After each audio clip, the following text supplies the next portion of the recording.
Two astronomers are left to take care of Earth's impending doom, while the government and massive corporations want to make money out of it. And that's why today in Flake's summary, don't look up. This buzzing film opens with Jennifer Lawrence, otherwise known as Kate Dibiasky, a PhD candidate who is studying space at a research center. While making use of the Subaru telescope, our girl Kate notices an unidentified comet. Much to her excitement, upon her findings, she immediately calls her professor Leonardo DiCaprio, also known as Dr. Randall Mindy, and the rest of her peers. Immediately, the whole team gets all hands on deck in hopes of finding everything they can about their brand new discovery, while doing some estimations, calculations, and more stuff that astronomers do. Dr. Mindy and Kate find something a little alarming, if you will. No, God! No, God, please, no! No! He asks the students to leave, but orders Kate to stay behind. You see, the pair has found that the comet is heading directly towards Earth and is about 5 to 10 kilometers wide. But that's not all. Once they confirm the magnitude of the situation at hand, Kate and Randall call NASA, where they are redirected to Dr. Calder, the head of the spatial agency. Once they inform Calder about their findings, she decides to get Dr. Oglethorpe, the head of the Planetary Defense Coordination Office, yes, it exists, involved, hoping to get a deeper understanding of the news of the comet. And well, this is where it gets bad. According to Kate and Dr. Mindy's calculations, the comet is big enough to basically wipe out the human race and every other species along with it. Isn't that an extinction level event? Essentially, what happened to dinosaurs all that time ago would happen to humans in the current era. Well, that's just great. Oh, but it gets worse. The comet is estimated to hit in 6 months and 14 days. Of course, this sends Dr. Teddy Oglethorpe into a bit of a frenzy and orders Kate and Randall to fly to Washington immediately, which Kate finds a little extra alarming. I gotta go get high. I understand the sentiment, but maybe save it for later, Kate? Just a thought. As instructed, the pair jumps into a plane heading to Washington, where they plan to meet with the President of the United States. Not intimidating at all, right? There, they are welcomed by a general and instructed to wait for Madam President, as she will be with them soon enough. Now we play the waiting game. While they wait, Kate and Randall meet with Dr. Teddy Oglethorpe, the man they had spoken to earlier on the phone. Teddy explains that the president has already been briefed and knows what they're there for. But apparently she's famously late. I guess the world's end isn't quite urgent enough to grab her attention, huh? Hours go by and still no word from the president. Kate, Randall, and Teddy are searching the news for anything surrounding the catastrophic comet, but find absolutely nothing except for celebrity news that don't have any real impact. Social media is just going on and on about that singer Riley Bina and DJ Cello breaking up. By nighttime, the president still hasn't made an appearance, and her son Jason lets them know how embarrassed they are, but they will not be able to see them today and reschedules the meeting for the day after. Great, one day lost. Now, at a hotel room, Kate receives a call from her boyfriend, a journalist who still has no clue about what's going on, and rants about Kate not getting along with his mom, to which our girl cleverly reboots with, Can I sit down with your mom to have lunch in like 7 months? 7? That's weirdly specific. honestly, I'd do the same thing. We cut back to Randall, who is catching up with his wife, June, as she updates him on their grown son. But as you can imagine, poor Dr. Mindy can't really focus on what she is saying as he is thinking about impending doom. The next day, the president, Janie Orlean, has finally made the time to discuss the severity of the comet and what can be done about it. However, she still doesn't seem too interested, even when Randall explains just how bad it actually is. This comet makes impact. It will have the power of a billion Hiroshima bombs. Not only that, but the scientists add that it's not likely that it will hit. It is absolutely certain that it will hit. Still, seeing as elections are coming up, Jane isn't too bothered about the comet and is more focused on how to get the people to vote for her. Having said that, the Department of Security still has to announce the upcoming comet as they decide to label it as a potentially significant event. Of course, the scientists beg her to reconsider, insisting that it's not potentially dangerous, but rather certainly catastrophic. We're all gonna die certain. Still, President Orlan doesn't really care and is more focused on appearances. You cannot go around saying to people that there's a 100% chance that they're gonna die. Kate, Randall, and Teddy then leave the White House absolutely shocked over President Orlean's skepticism and indifference. Seeing as they can't count with the government's help, the trio decides to leak the information to the press. Kate adds that her boyfriend has a contact with the New York Herald and could help them with the leak. Kate finally tells her boyfriend about everything that's going on and the comet that will be hitting Earth in just over 6 months. Rightfully so, her boyfriend absolutely loses it and starts panicking right in the middle of the street. We're all gonna die! While the scientists figure out how to get the information across, we land at an event of one of the biggest tech companies of the world, Bash. The company's president, Peter Isherwell, is the third richest person alive, and of course he's only interested in seeing that wealth grow, but we'll get to that in a minute. Back to our scientists, the threesome explains to a group of journalists the severity of the situation they are currently in and how they can and will go extinct if they don't act now. They add that they've also met with the president, but she isn't going to act anytime soon and is rather indifferent about what it would mean for human race to be hit by the comet. No, honestly, she's the worst! The journalists advise the trio to find themselves some lawyers, as they will without a doubt ruffle some feathers with the information they're about to give out to the public. Kate and Randall get scheduled to have an appearance at the Daily Rip, a morning talk show hosted by Brie Aventi and Jack Bremer, who always like to keep things as light as possible. Before their appearance at the Daily Rip, Kate and Randall anxiously sit at the waiting room, where they run into Riley Bina, a popular celebrity who has just broken up with her boyfriend, DJ Cello. Apparently, Miss Bina is aware that Dr. Mindy and Kate have found a comet, but isn't too aware about the consequences said comet will bring, and starts talking about unrelated space stuff. You guys discovered a comet? That's so dope. I have a tattoo of a shooting star on my back. Great, I'm sure that information is imperative for a group of scientists. Riley is the first in line to get interviewed and gets a surprise call from her ex who proposes to her on live TV, and much to the audience and media's shock, Riley accepts. I don't care! Next up is Kate and Randall, who are about to come forth with rather bleak information that will change the whole happy mood of Riley and DJ Cello's reconciliation. They finally get on stage as Randall tries to explain in the most comprehensible way what the comet is going to do to the human race if they don't act right away. We're all gonna die! However, seeing as the hosts want to keep things light, they make it a little difficult for the scientists to get their point across. Seeing as the interviewers seem to care even less than the president, Kate loses her marbles and freaks out over the fact that we're all going to die in just over 6 months. Are we not being clear? We're trying to tell you that the entire planet is about to be destroyed.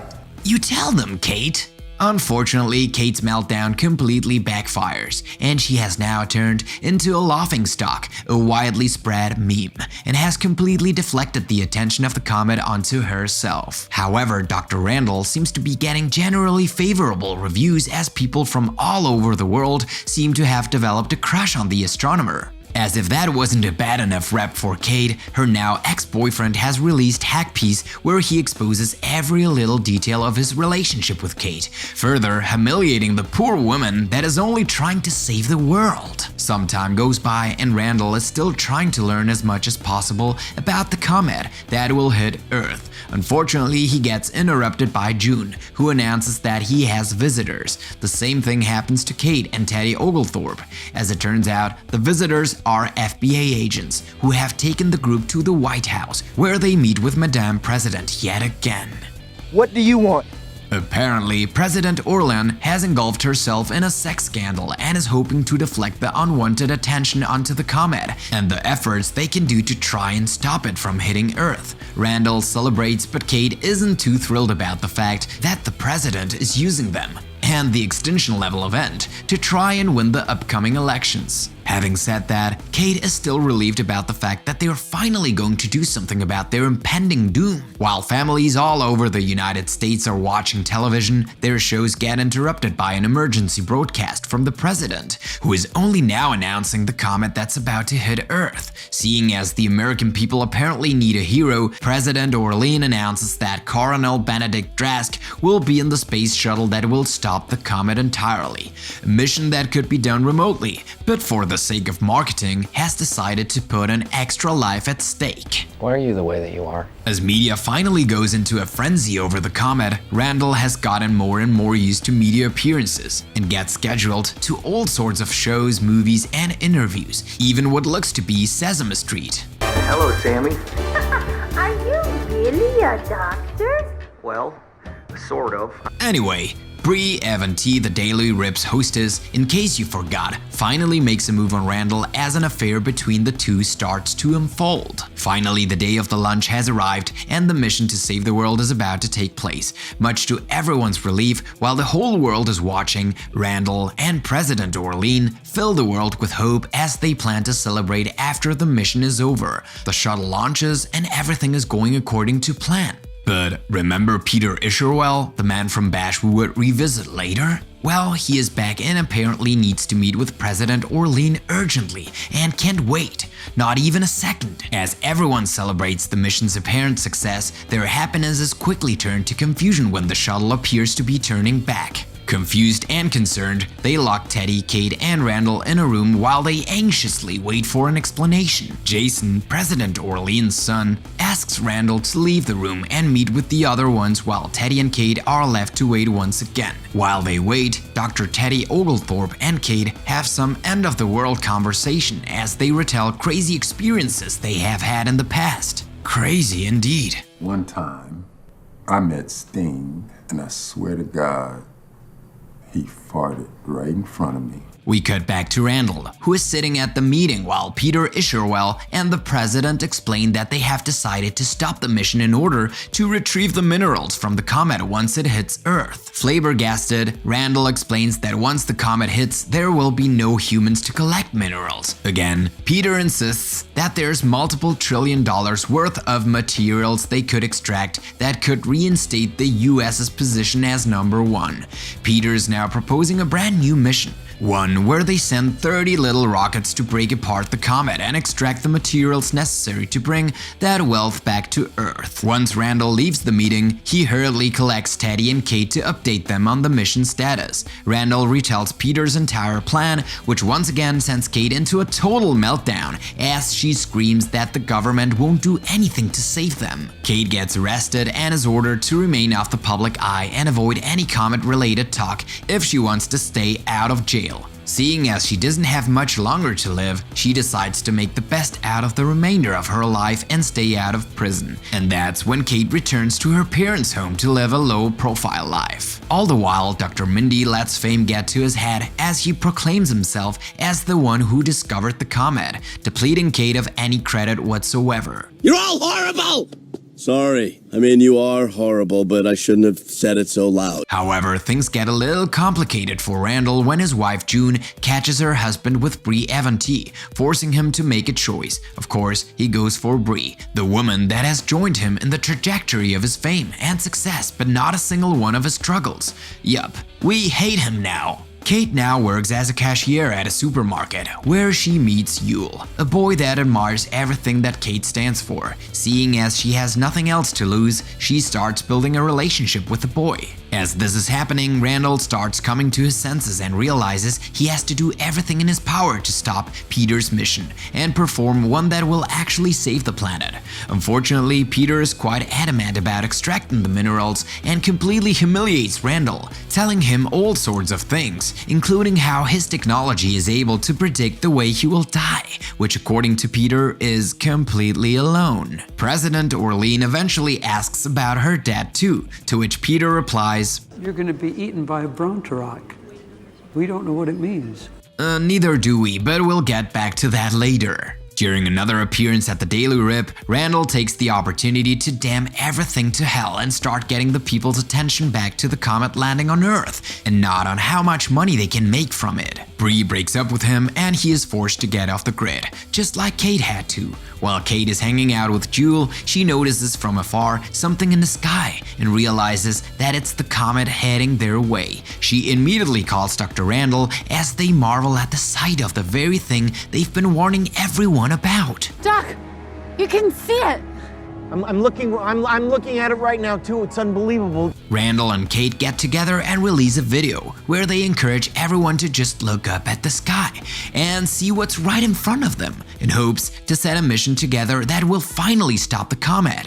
Of course, Randall then begins to spread the word around about their upcoming death and finally starts following Kate's steps. The president's plan to save Earth and make it so we can all have a home is going to work, right? Every single man, woman, and child on this planet is going to die. As you may have expected, the government comes up with a counter-campaign, aptly titled Don't Look Up, where they promote ignorance and make all sorts of promises it's rather certain they won't be able to keep. You're terrible. You're all terrible. A wide division of opinion ensues, but Randall, Kate, and Teddy start gaining some massive media attention, one they always deserved. Randall and Kate fill up a stadium to convince people about what's going on, and even manage to land an appearance from none other than Riley Bina and DJ Cello. While the trio gain more and more traction, a Chinese-Russian mission to stop the comet takes place but unfortunately explodes during liftoff, leaving them with the mission that Peter has coordinated as their last unrealistic hope. We're doomed. Seeing as they don't really have any hope to hold on to, the trio, along with Kate's boyfriend, decide to head over to Randall's previous home,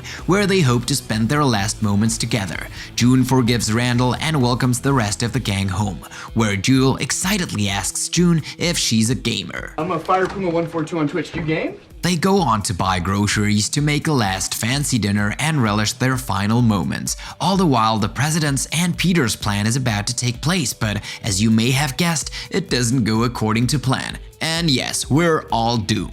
Randall, Kate, Teddy, and the family experience rather violent earthquakes but decide to continue on with their dinner, trying to make the best out of everything. President Orlean then calls Randall, inviting him to join on her and Peter's emergency space shuttle to find a habitable planet, but he declines. And as we all knew it would, planet Earth and the life we know goes completely extinct. During two post-credits scenes, it is revealed that President Orlean and Peter made it out okay from Earth and returned to the planet 22,1740 years later. But just as predicted by Peter's technology before the world came to an end, President Orlean gets killed by a Bronterock. Oh, and Jason survived the comet somehow and is now desperately trying to post on social media.